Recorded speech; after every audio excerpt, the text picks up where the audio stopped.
Yes. तो third of equation of motion with constant acceleration की हम लोग अब बात करेंगे। तो हमारे पास जो फॉर्मूला होता है बेटा वो होता है alpha is equals to omega d omega by d theta. मैं क्या किया, डी थीटा को इस तरफ ले आते हैं, तो alpha d theta is equals to omega और डी ओमेगा, आप इंटीग्रेटिंग बोथ साइड, तो ये आ जाएगा integration of alpha d theta is equals to integration of omega और साथ में क्या दोस्तों डी ओमेगा। अब हम सबको पता है कि अल्फा कांस्टेंट है, तो कांस्टेंट को इंटीग्रेशन से क्या करते हैं बाहर, तो अल्फा बाहर, d theta is equals to omega d omega. अब हमें क्या करना है बेटा, यहाँ पे लिमिट लगाना है। तो देखो यहाँ थीटा की लिमिट मतलब थीटा 1 से थीटा 2 और यहाँ ओमेगा ओमेगा नॉट से लेके ओमेगा तक, मतलब फाइनल एंगुलर वेलोसिटी और upper limit initial angular velocity. तो अगर इसको इंटीग्रेट करें तो डी थीटा का इंटीग्रेशन होता है थीटा और लिमिट आ गया आपके पास थीटा 1 से theta 2 is equals to omega d omega, मतलब ओमेगा स्क्वायर बाय 2 और लिमिट ओमेगा नॉट से ओमेगा तक। क्यों? क्योंकि हम सबको पता होना चाहिए x dx का इंटीग्रेशन कुछ नहीं है तो पावर 1 और उसी को नीचे मतलब x स्क्वायर बाय 2। इसी तरीके से ओमेगा डी ओमेगा का क्या हो जाएगा, ओमेगा स्क्वायर बाय 2।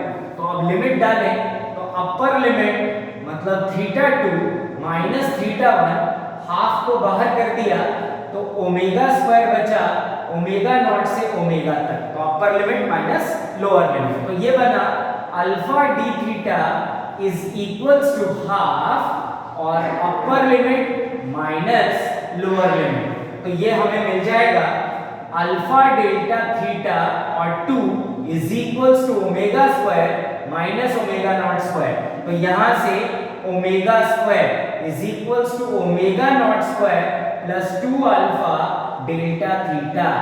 ये आ गया आपका third equation of motion with constant angular acceleration. अब इसको कॉपी कर लेंगे।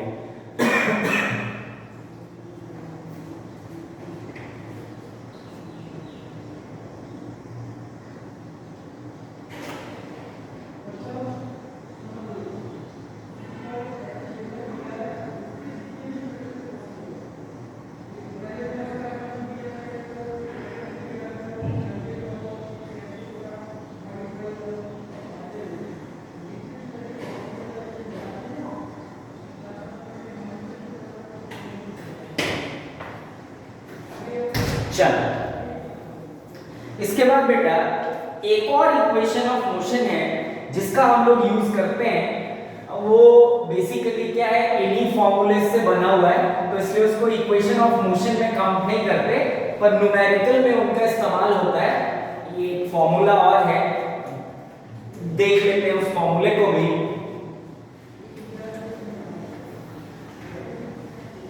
हमारे पास जो सेकेंड इक्वेशन निकला था वो निकला था theta is equals to omega t omega not t plus alpha half alpha t square. ये हमारे पास सेकेंड इक्वेशन निकला था अगर आपको ध्यान हो। इसी तरीके से फर्स्ट इक्वेशन निकला था omega is equals to omega not plus alpha और साथ में टी। मैं क्या करता हूं यहां से ओमेगा नॉट की वैल्यू निकाल लेता हूं, तो omega not is equals to ये फर्स्ट इक्वेशन है तुम्हारी और ये सेकेंड इक्वेशन, तो ये बन जाएगा ओमेगा माइनस अल्फा टी। अब इसको मैं क्या करता हूं यहां पुट कर देता हूं, तो क्या मिलेगा देखते हैं। Theta is equals to omega not की जगह omega minus alpha t into t plus half alpha t का स्क्वायर। तो अगर मैं इसको ऑपरेट कर दूं, टी को मल्टीप्लाई कर दें तो omega t minus alpha t square plus half alpha t square. अब देखो half T alpha t square minus के साथ और हाफ अल्फा टी स्क्वायर मतलब एक में से आधा माइनस कर रहे हैं तो आधा बच जाएगा। तो theta is equals to omega t minus half alpha t square. ये एक और इक्वेशन है, इसको भी हम ध्यान रखेंगे, इसका भी इस्तेमाल कई जगह हम न्यूमेरिकल में करते हैं, तो फटाफट इसको कॉपी कर लें। तो ये था आपका equation of motion with constant angular acceleration.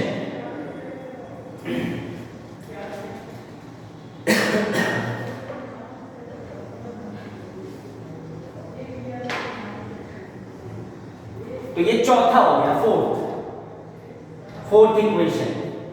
अब मैं इसी तरीके से एक और निकालता हूं, फिफ्थ भी। तो देखो फिफ्थ इक्वेशन क्या हो सकता है।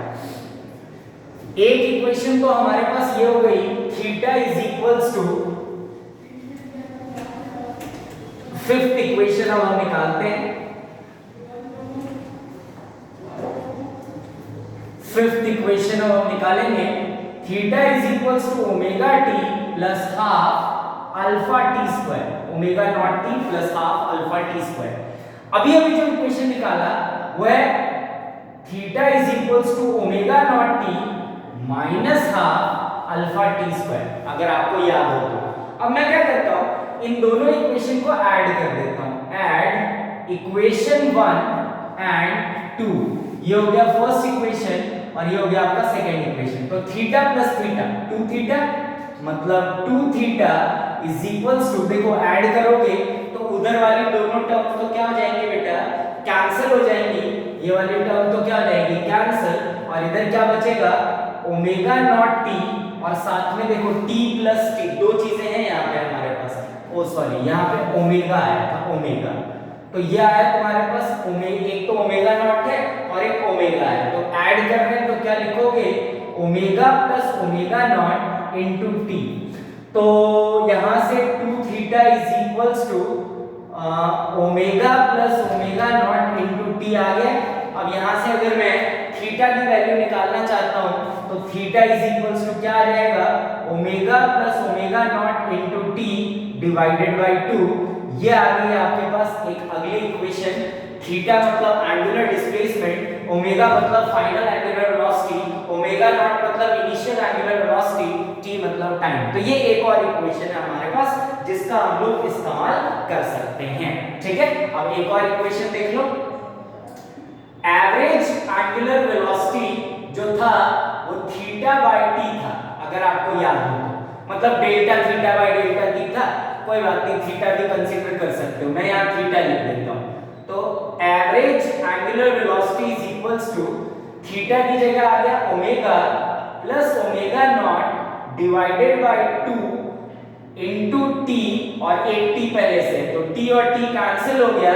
तो average angular velocity final plus initial divided by 2, ये एक और इक्वेशन आ गई जिसको हमें ध्यान रखना है। तो आप ये सारे के सारे इक्वेशंस कॉपी कर लें, बार बार देखें, जिसको समझ में नहीं आया तो दोबारा दोबारा दोबारा दोबारा देखें।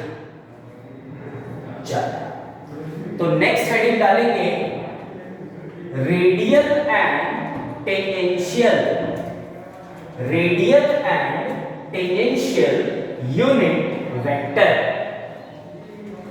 Radial and tangential unit vector, radial and tangential unit vector.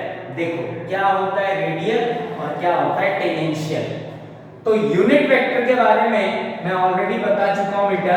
Unit vector का काम होता है डायरेक्शन देना, और यूनिट वेक्टर का जो मैग्नीट्यूड होता है वो 1 होता है।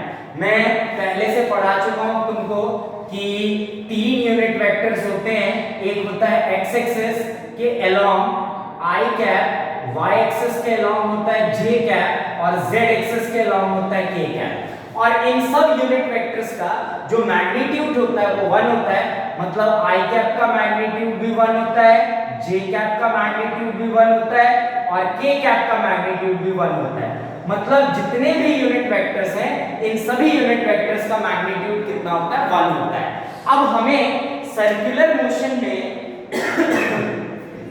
दो नए यूनिट वेक्टर्स पढ़ने होते हैं बेटा। एक होता है तुम्हारा रेडियल यूनिट वेक्टर और एक होता है तुम्हारा टेंजेंशियल यूनिट वेक्टर। तो देखते हैं रेडियल यूनिट वेक्टर और टेंजेंशियल यूनिट वेक्टर क्या है। तो हेडिंग डालेंगे radial and tangential unit vectors in circular motion. तो देखो बात ऐसी है बेटा कि रेडियल और टेंजेंशियल यूनिट वेक्टर जो होता है ये सिर्फ सर्कुलर मोशन में इस्तेमाल किया जाता है। तो लिखेंगे, write down, radial and tangential unit vector, radial and tangential unit vectors are used in circular motion. Radial and tangential unit vectors are used in circular motion. अब देखो यूनिट वेक्टर है ना, तो दुनिया में कोई भी यूनिट वेक्टर है, सभी यूनिट वेक्टर का काम जो होता है वो डायरेक्शन देना ही होता है। तो again radial and tangential unit vectors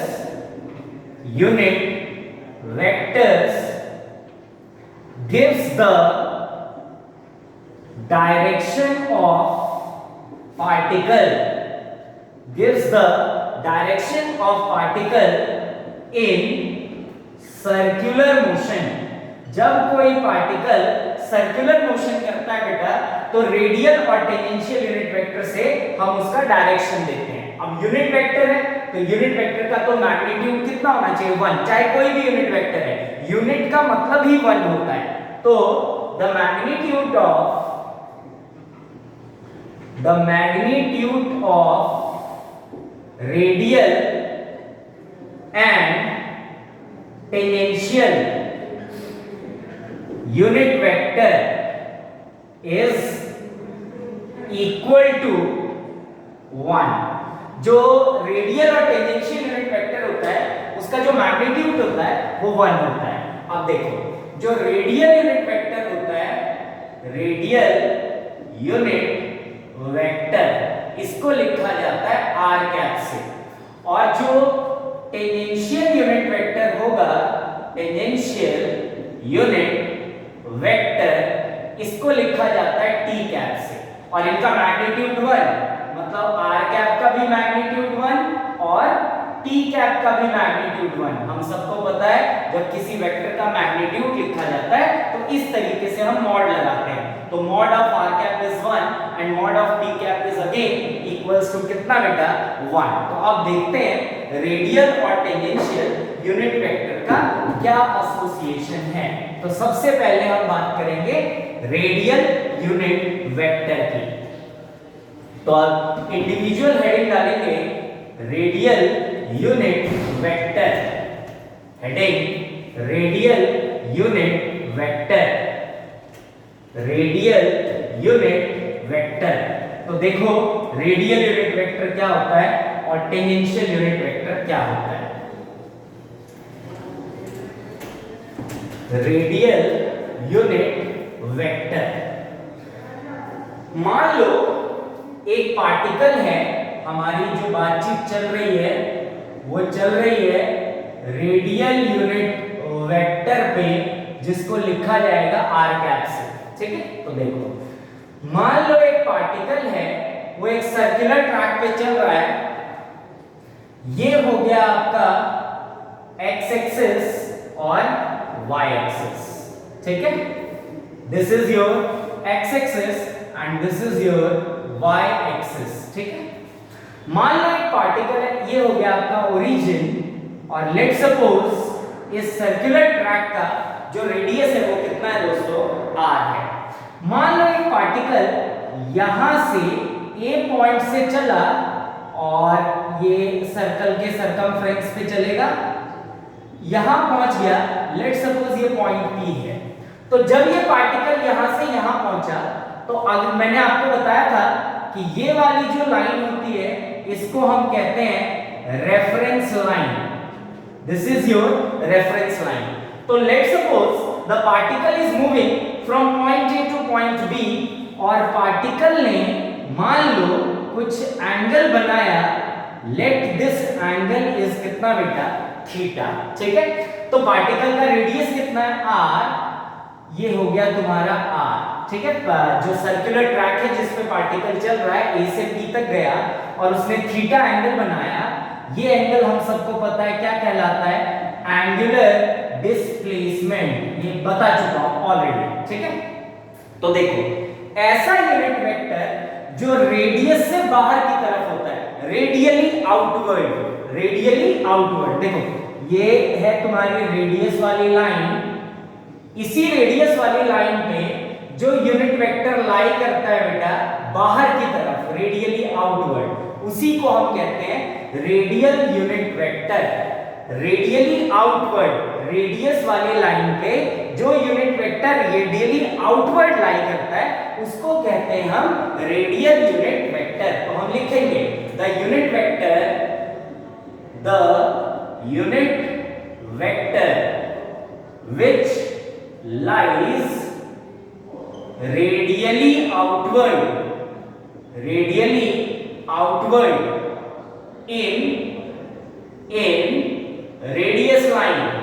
in radius line is called radial unit vector।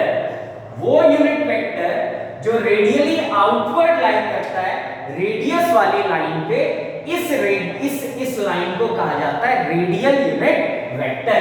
The unit vector which lies radially outward, देखो ये रेडियस वाली लाइन है और सी लाइन पे बाहर की तरफ इज रेडियल यूनिट वेक्टर। अब बहुत ध्यान से देखना, अगर तुम सबको पता हो थोड़ी बहुत ज्योमेट्री अगर आप जानते हैं तो देखो बेटा यहां पे मैं क्या करता हूं, रेफरेंस लाइन बना लेता हूं ऐसे और इस तरीके से ऐसे, ये आ गया रेफरेंस लाइन, ये हो गया तुम्हारा y axis.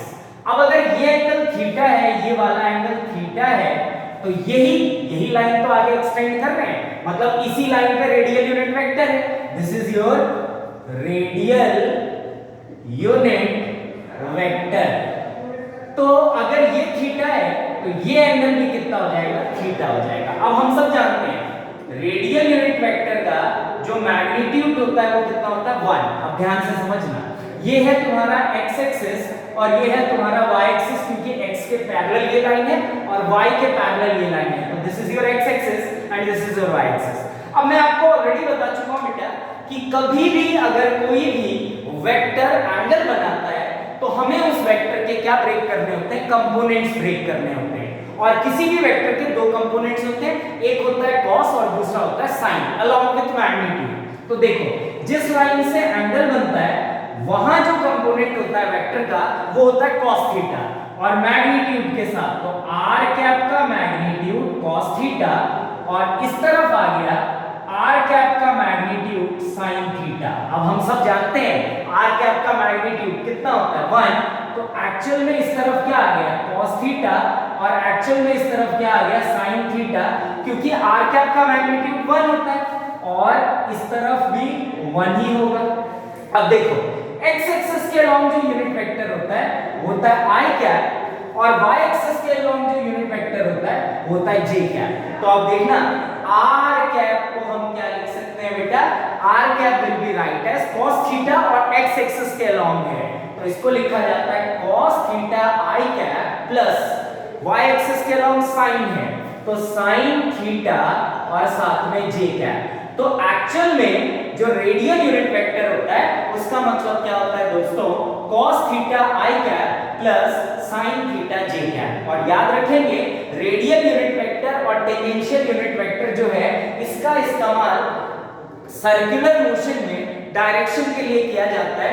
Radial unit vector वो यूनिट वेक्टर है जो रेडियस वाली लाइन पे लाई करती है रेडियली आउटवर्ड। तो फटाफट इसको कॉपी कर लें, फिर हम पढ़ेंगे टेंजेंशियल यूनिट वेक्टर क्या होता है और उससे क्या स्कोप्स हैं, ठीक है। तो अगली heading tangential unit vector.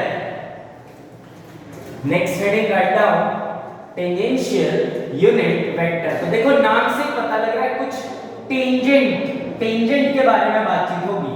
Tangential unit vector, write down tangential unit vector, tangential unit vector.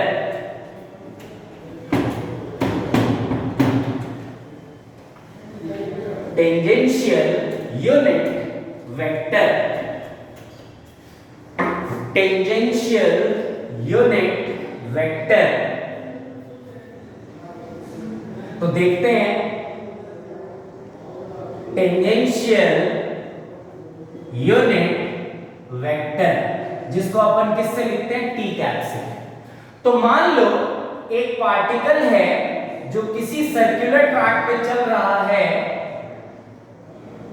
Are radius का सर्कुलर ट्रैक है, ये हो गया आपका एक्स एक्सिस, ये हो गया वाई एक्सिस, ये हो गया ओरिजिन, जो रेडियस है वो आर कैप है। अब एक चीज याद रखना बेटा, कोई भी पार्टिकल अगर सर्कुलर ट्रैक पे चलता है, और जैसे मान लो यहां पे पार्टिकल ए पॉइंट है और पार्टिकल ए से पी पे पहुंच गया, कुछ एंगल बनाया उसने थीटा, ठीक है।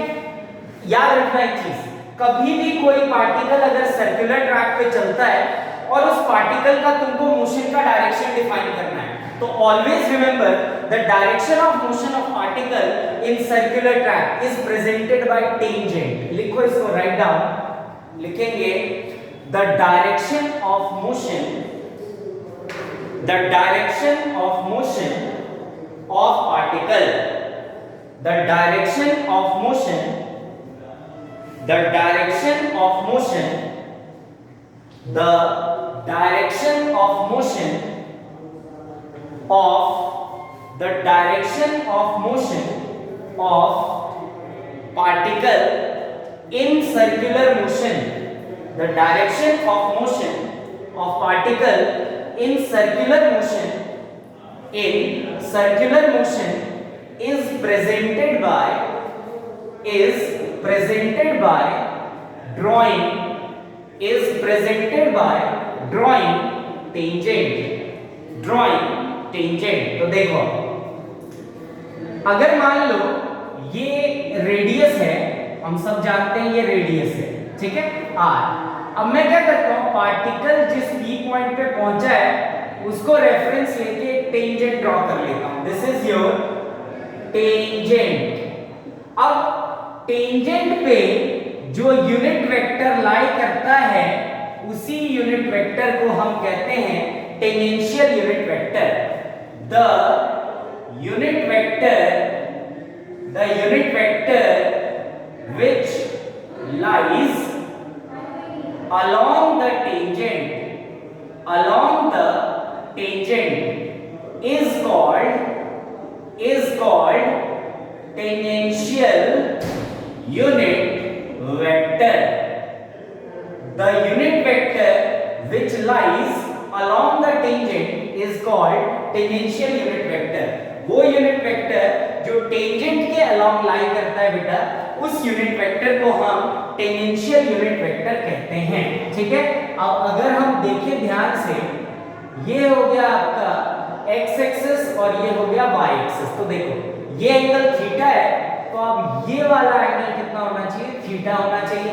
अब इसको हम ब्रेक करते हैं, क्योंकि टेंजेंशियल यूनिट वेक्टर है और इसका मैग्नीट्यूड 1, और हमने सीखा है कभी भी कोई भी वेक्टर क्वांटिटी अगर एंगल बनाती है तो हमें इसके कंपोनेंट ब्रेक करने होते हैं, और किसी भी वेक्टर के दो कंपोनेंट होते हैं, एक कॉस और एक साइन।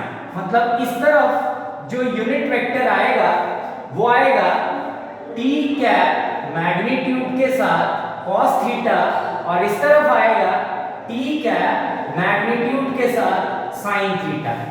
अब अगर आपको याद हो तो इस तरफ होता है पॉजिटिव x मतलब प्लस i कैप, और इस तरफ क्या होता है बेटा, माइनस i कैप। इसी तरीके से ऊपर की तरफ क्या होता है, j कैप। तो अगर हम देखें तो t cap is equals to क्या आ जाएगा हमारे पास, इस तरफ है नेगेटिव साइड, मतलब minus sine theta i cap, क्योंकि x एक्सिस पे है साइन थीटा और t कैप का मैग्नीट्यूड 1 होता है। इसी तरीके से t कैप का मैग्नीट्यूड 1 और cos थीटा, तो ये आ जाएगा प्लस cos थीटा और साथ में j कैप।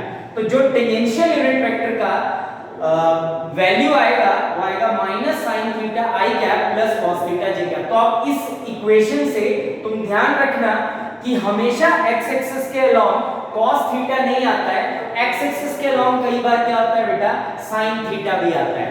तो हमारे पास अब कुल मिला के दो चीजें हो गई हैं, एक हो गया रेडियल यूनिट वेक्टर और एक हो गया tangential unit vector. Radial unit vector is radially outward and tangential unit vector is towards tangent. और वैल्यूज क्या क्या आएंगी, r cap is equals to, सीखा हमने cos theta i cap plus sin theta j cap होता है, और tangential unit vector मतलब t cap is minus sin theta i cap plus cos theta j cap होता है। अब इसको फटाफट कॉपी कर ले, फिर हम इससे आगे बढ़ेंगे।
चलो next heading, property of radial unit vector and tangential unit vector.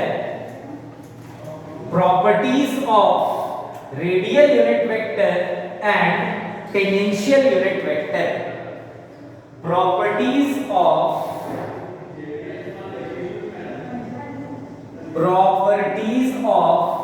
Radial unit vector and tangential unit vector.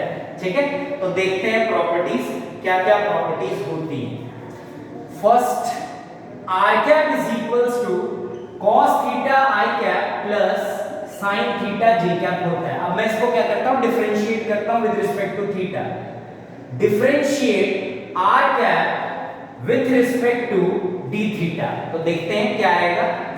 d over d theta r cap is equals to d over d theta r cap की value cos theta i cap plus sin theta j cap. अब हम सब जानते हैं cos का differentiation minus sin होता है, तो minus sin theta i cap plus sin का cos होता है, तो plus cos theta j cap. तो इसका क्या मतलब है, देखो dr cap by d theta मतलब differentiation of radial unit vector with respect to theta.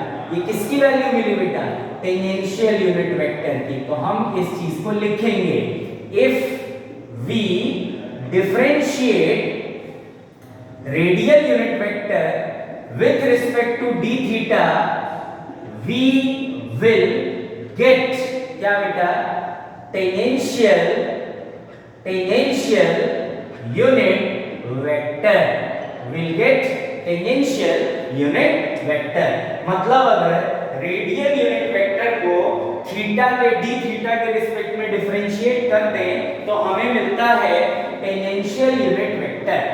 Next अगला प्रॉपर्टी, अब मैं क्या करूंगा, टेंजेंशियल यूनिट वेक्टर को डिफरेंशिएट करूंगा with respect to d theta और देखते हैं क्या मिलता है। तो अगर हम टेंजेंशियल यूनिट वेक्टर की बात करें तो टेंजेंशियल यूनिट वेक्टर मतलब t कैप, यह आता है minus sin theta i cap plus cos theta j cap. Differentiate t cap with respect to d theta, तो क्या आ जाएगा, d over d theta t cap is equals to d over d theta minus sin theta i cap plus cos theta j cap. अब मैं इसको differentiate करता हूं, तो देखो sin का क्या होता है बेटा, sin का डिफरेंशिएशन होता है cos थीटा, तो यह आ गया आपका minus cos theta i cap और cos का माइनस sin मतलब minus sin theta j cap. अब मैं क्या करता हूं, माइनस को कॉमन ले लेता हूं, तो minus cos theta i cap plus sine theta j cap. अब हमको पता है cos theta i cap plus sine theta j cap किसके इक्वल होता है? रेडियल यूनिट वेक्टर के इक्वल होता है। तो d over d theta t cap is equals to minus r cap. अब देखो ये माइनस तो पहले से था, और cos theta i cap plus sin theta j cap का मतलब तो क्या होता है? r cap. तो अब मैं देखता हूं कि माइनस r कैप का क्या मतलब होता है। तो अगर तुमको याद हो तो ये है आपका एक सर्कुलर ट्रैक, ओरिजिन, इसका रेडियस r, पॉइंट P यहां पहुंचा। अब देखो r कैप जो था वो रेडियली आउटवर्ड था, माइनस r कैप का क्या मतलब होता है बेटा? उसका अपोजिट डायरेक्शन, मतलब towards centre. Minus r cap का मतलब क्या हुआ? Towards the centre of circle या सर्कुलर ट्रैक। तो ये था आपका रेडियल यूनिट वेक्टर और टेंजेंशियल यूनिट वेक्टर का प्रॉपर्टी। इसको आपको बहुत ध्यान से याद रखना है, और इसके सारे के सारे ग्राफ, मतलब जितनी भी फोटोज हमने बनाई है, इन सबको बहुत बारीकी से समझना है और याद रखना है। अगली क्लास में हम कुछ और इंपॉर्टेंट फॉर्मूलेज जो हैं उनको डिराइव करेंगे। होपफुली अगले क्लास में हमारा सर्कुलर मोशन का कॉन्सेप्ट जो है वो पूरा खत्म हो जाएगा। थैंक यू बेटा।